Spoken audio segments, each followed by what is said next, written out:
काय सांगाल सोमनाथ? आज पाहतो की वाल्मिक कराड याला हा स्वतः सीआयडी कडे शरण झालाय. पुणे येथे पाषाण येथील शरण आला. नेमकी काय माहिती आहे अधिकची? कारण की तो सध्या केजकडे सुद्धा रवाना झाला. नेमकी काय माहिती आहे? नक्कीच अभिजित, आज दुपारच्या नंतर जो काही पुणे या ठिकाणी पाषाणच्या ठिकाणी जे काही सीबीआयचं जे काही कार्यालय आहे, जे काही सीआयडीचं कार्यालय आहे, त्या ठिकाणी तब्बल 22 दिवसानंतर वाल्मिक कराड त्या ठिकाणी शरण गेलाय. मात्र बीड जिल्हा पोलीस असेल, महाराष्ट्र पोलीस असेल किंवा इंटेलिजन्स असेल किंवा सीआयडी असेल, यांच्याकडे पाहण्याचा चष्मा आज जी काही यंत्रणा आहे यांच्याकडे पाहण्याचा चष्मा महाराष्ट्रातल्या तमाम जे काही दुःखी झालेल्या लोकांचा दिसून येत नाही. जे पोलीस सपशेल फोल ठरले असं म्हणणं चुकीचं ठरणार नाही. आणि 2 दिवस तब्बल पुण्यामध्ये एका नामांकित दवाखान्यामध्ये उपचार घेतला असल्याची माहिती सुद्धा काही माध्यमातून दाखवली. आणि त्या ठिकाणी वाल्मिक कराड यांनी आज दुपारी सीबीआयच्या जे काही सीआयडी आहेत त्यांच्या कार्यालयामध्ये शरणागती पत्करल्याची माहिती सध्या समोर आल्यानंतर आताच मिळालेल्या माहितीनुसार सीआयडीचे लोक त्याला ज्या वाल्मिक कराड आहेत,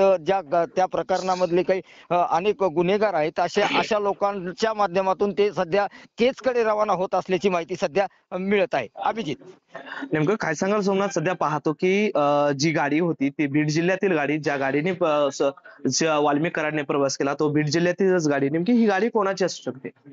नक्कीच आताच मिळालेल्या सूत्राच्या माहितीवरून गेल्या 2 दिवसापासून ती बीड जिल्ह्यातल्या एका मोठा आकाची जो कार्यकर्ता आहे त्याची गाडी असून तो आका सरळ वाल्मिक कराड यांना भेटतो आणि नंतर सीआयडीच्या ज्या पाषाणच्या मुख्य कार्यालयात जाऊन शरणागती पत्करतोय. म्हणजे पोलिसांना वाल्मिक कराड कुठे आहेत याची माहिती नाही, पण त्यांच्या आकांच्या माध्यमातून त्यांच्या जवळ निकटवर्त्यांना वाल्मिक कराड आज शरणागती पत्करणार नाही अशी माहिती मिळते. ही अत्यंत बाब दुर्दैवी आहे. आणि पोलीस यंत्रणा असेल, सीआयडी असेल किंवा कुठल्या ज्या काही महाराष्ट्रातल्या विविध एजन्सी आहेत, ज्या काही पोलीस गृह खात्याला एजन्सी आहेत, त्या सपशेल फोल होताना दिसत आहे अशी चर्चा सध्या संबंध महाराष्ट्रात बीड जिल्ह्यात तर उत आल्या ह्या चर्चेला. मात्र ज्यावेळेस त्या मुलींनी सांगितलं की जर माणूस 22 दिवसानंतर ज्याची त्याच वेळेस जर त्यांनी पोलिसांना शरण गेला असता तर संशयाची सुई आली नसती. मात्र तब्बल 22 दिवसानंतर वाल्मिक कराड हा पोलीस प्रशासनाला दिसून आला नाही, स्वतःहून शरण गेला आहे. ही बाब अत्यंत पोलीस यंत्रणेसाठी दुर्दैवी असल्याचे सध्या चित्र पाहावयास मिळत आहे. अभिजित, नेमकं सोमनाथजी, आता सध्या वाल्मिक कराड केजकडे रवाना होतोय. नेमकी सुनावणी होईल का आज? नक्कीच वाल्मिक कराड हे जे काही केज न्यायालयामध्ये आज त्यांना हजर करणार आहेत अशी माहिती जरी सीआयडी कडनं मिळत असली तरी माननीय न्यायालय आज त्यांना त्या न्यायालयासमोर हजर केल्यानंतर सीआयडीच्या जे काही रिमांड असतं की शिवाय सीआयडीची जी मागणी असते की विविध तपास करायचा असतो त्यांना, ती न्यायालयाकडे ते पोलीस कोठडी मागतील अशी सध्या स्थिती, कायदेशीर स्थिती अशी आहे. म्हणून मला वाटत नाही असं की कायद्याच्या चौकटीमध्ये की त्यांना तात्काळ जेलला म्हणा किंवा पोलीस प्रशासन बेल आउट म्हणा होईल, पण त्यांना नक्कीच 4 ते 5 दिवसाची पोलीस कोठडी, सीआयडीची कोठडी मिळेल असे सध्या चित्र कायद्याच्या चौकटीत दिसून येत आहे. अभिजित, सध्या पाहतो की वाल्मिक कराड हे केस न्यायालयात दाखल होण्याच्या अगोदर तेथे जे काही गाड्या असतील, फोर व्हीलर असतील, त्या सुद्धा बाहेर काढण्यात आल्याची माहिती आहे. नेमकी ह्या फोर व्हीलर गाड्या कोणाच्या होत्या? काय सांगाल नेमकी? कारण की त्या ठिकाणाहून वाल्मिक कराडचे समर्थक आहेत, त्यांच्याकडून सुद्धा दमदाटी करून ह्या गाड्या बाहेर काढण्यात आलेल्या आहेत. नक्कीच जो काही प्रश्न सध्या महाराष्ट्रामध्ये आपण पाहिला असेल की गेल्या 22 दिवसापासून महाराष्ट्राच्या सदनामध्ये असेल, विधान परिषदेमध्ये असेल, विधानसभेमध्ये असेल किंवा लोकसभेमध्ये सुद्धा ह्या झालेल्या संतोष देशमुख यांना जी हत्या झालेली आहे अत्यंत क्रूर प्रमाणे झालेली आहे. मात्र त्या हत्येनंतर तेढ निर्माण झालेला आहे आणि वाल्मिक कराड यांच्यावर एखादा प्राणघातक हल्ला होऊ शकतो असं जर पोलीस यंत्रणेला वाटत असेल तर त्या ठिकाणच्या ज्या काही गाड्या आहेत कायदा व सुव्यवस्था अबाधित ठेवण्यासाठी पुढील तपासासाठी तिथून त्या ठिकाणी त्या गाड्या काढण्यात येत असतील असं सध्या चित्र पाहावयास मिळत आहे. अभिजित, आता पाहतो की केज न्यायालयासमोर आणि पोलिसांचा सुद्धा मोठा फौजफाटा असून ते त्या ठिकाणी मोठ्या प्रमाणात बंदोबस्त सुद्धा ठेवण्यात आलाय. वाल्मिक कराड काही तासामध्येच त्या ठिकाणी पोहोचतील आणि त्या ठिकाणी न्यायालय समोर हजर राहतील. परंतु न्यायालय काय निर्णय घेईल हे अद्यापपर्यंत अस्पष्टता आहे. परंतु त्या ठिकाणी आपण पाहतो की अनेक कार्यकर्त्यांनी सुद्धा गर्दी केल्याचे समोर येते. नेमकं आपण पाहतो की कार्यकर्त्या यामध्ये काय घडू शकतं साधारणतः?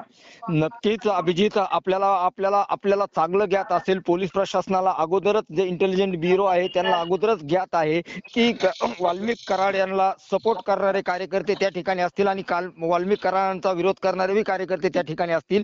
त्या ठिकाणी कायदा व सुव्यवस्था बिघडू नये म्हणून मोठा फौजफाटा बीड जिल्ह्याचे एसपी असतील, नूतन एसपी असतील, डीवायएसपी असतील, सचिनजी पांडा असतील, अपर पोलीस अधीक्षक, त्यांच्याकडे दंगल पथक असेल, त्या SRP असेल, सगळा फौजफाटा आज ज्या काही 2024च्या एंडिंगला, ज्या म्हणजे 2024-25च्या दरम्यान, म्हणजे 12, 11:30 किंवा 11, 11:30च्या दरम्यान जरी न्यायालयात हजर केलं तर 2025 मध्ये गुन्हेगारीचं पहिलं सत्र पहिलं न्यायालयामध्ये दाखल होताना जे काही वाल्मिक कराड आहेत त्यांना त्या ठिकाणी दाखल होईल.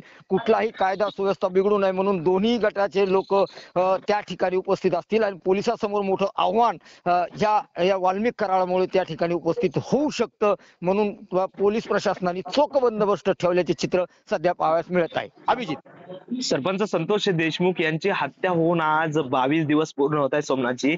आपण पाहतो की मास्टर माइंड असलेला वाल्मिक कराड याच्यावर खंडणीचा गुन्हा दाखल आहे, परंतु अद्यापपर्यंत त्याच्यावर खुनाचा गुन्हा दाखल केलेला नाही.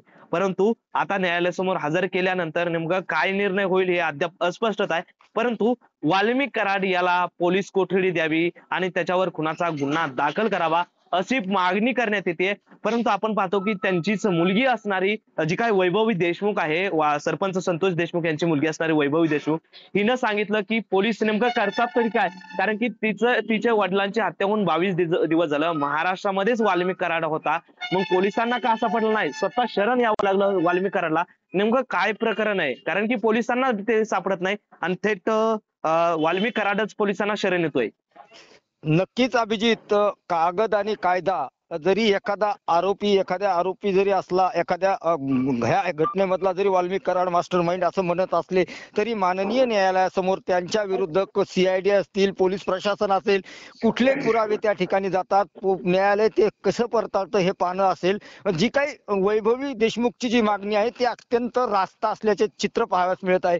वैभवी देशमुख याच्या माध्यमाशी बोलताना अशी म्हटली होती, जर वाल्मिक कराड मास्टर माइंड नसतील तर त्यांनी 2 दिवसामध्ये पोलिसांना शरण यायला पाहिजे होतं. मात्र तब्बल 22 दिवसानंतर पोलिसांना पुण्या या ठिकाणी जाऊन ते शरण येतात. नक्कीच काहीतरी हेराफेर केली असावी, काहीतरी सेटलमेंट केली असावी असं त्या मुलीला वाटत असेल आणि ते वाटणं साहजिक आहे. मात्र कायदा आणि कागद याचा ताळमेळ बसून वाल्मिक कराड यांनी स्वतः शरणागती पत्करून महाराष्ट्रातल्या पोलिसांना, बीड पोलिसांना मोठा धक्का दिलाय असंच म्हणणं सध्या चुकीचं ठरणार नाही. सध्या बीड जिल्ह्यामध्ये सर्व चर्चा शरणागती पत्करण्याची आहे आणि वाल्मिक कराड स्वतः सोशल मीडियावर येऊन सांगतात की माझा सुद्धा अधिकार आहे जामीन घेण्याचा, ते न्यायालयामध्ये जामीन घेण्याचा प्रयत्न करत असावात, जे काही अटकपूर्व जामीन म्हणतात त्यासाठी प्रयत्न करत असावा, म्हणून ते पोलिसांना शरण गेले नाही. आता न्यायालयासमोर हजर केल्यानंतर न्यायालय काय करेल हेच पाहणं औचित्याचं ठरेल.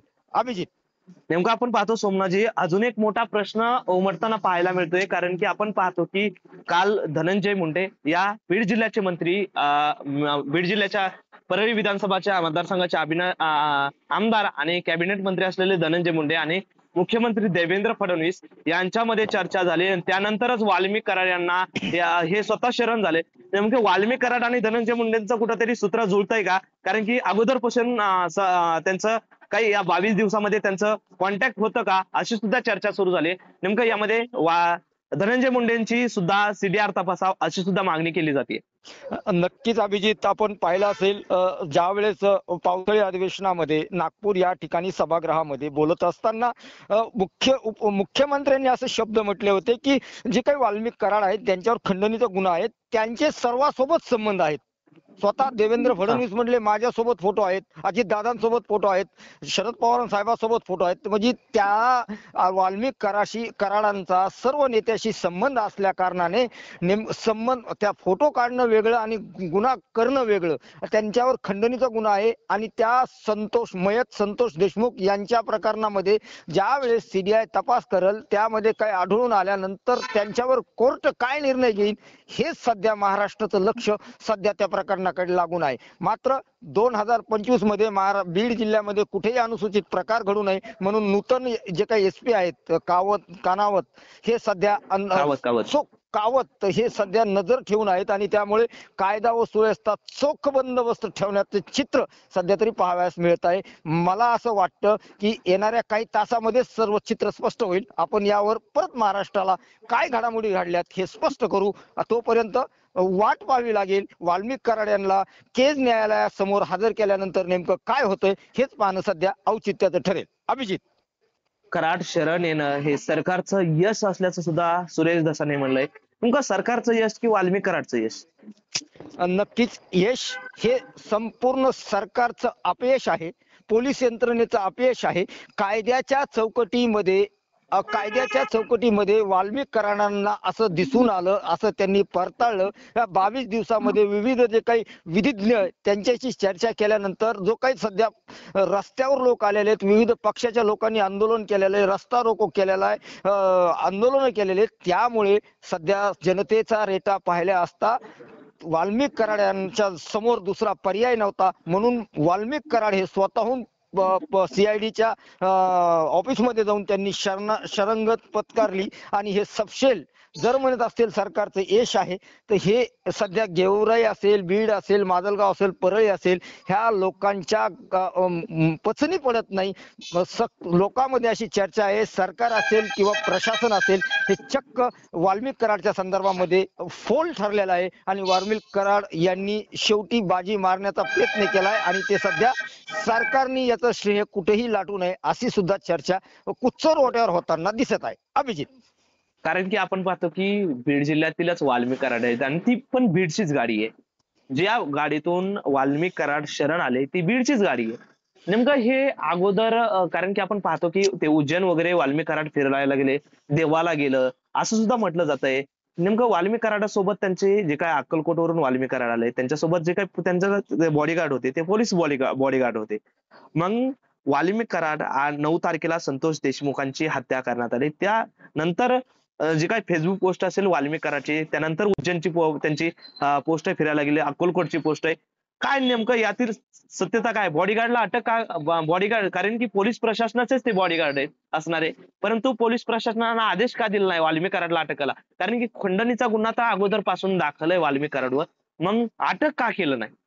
नक्कीच अभिजित, आपण पाहिलं असेल बीड जिल्ह्यामध्ये वाळू चोरणाऱ्यांना अटक होती, बीड जिल्ह्यात दारू विक्रेत्यांना अटक होती, बीड जिल्ह्यात चोरी करणाऱ्यांना अटक होती, बीड जिल्ह्यात पत्ते खेळणाऱ्यांना अटक होती, बीड जिल्ह्यात खुंकार जे काही मोकासारखे आतंकवादी आहेत किंवा आतंकवादी आहेत त्यांना अटक होऊ शकते. मात्र वाल्मिक कराडांना अटक करण्याच्या पाठीमागे त्यांचा राजकीय जो आका आहे त्या आकामुळे वाल्मिक कराड यांना अटक होऊ शकत नाही. एवढी गोष्ट ज्यावेळेस वाल्मिक कराड हे पाषाण या ठिकाणी आत्मसमर्पण करण्यासाठी गेले होते त्या ठिकाणी त्यांचे सहकारी जी बीड जिल्ह्यातली गाडी आहे ती नेमकी कोणत्या आकाची आहे हे पाहणं पोलीस प्रशासनाची बाब आहे. मात्र बीड जिल्ह्यातले लोक त्यांच्या संपर्कात होते, त्यांचे बॉडीगार्ड त्यांच्या संपर्कात होते, मात्र पोलीस प्रशासनाला वाल्मिक कराड आढळून आले नाही याची चर्चा सध्या संपूर्ण बीड जिल्ह्यात कुच्चर ओट्यावर होताना दिसत आहे आणि सरकार आणि यंत्रणा सपशेल फोल ठरली आहे. आणि या प्रकरणाकडे फार काही ज्या मुली आहेत, जी काही वैभवी देशमुख आहे त्यांनी सांगितलं की आम्हाला न्याय मिळेल का नाही, एका वृत्तपत्राशी बोलताना सांगितले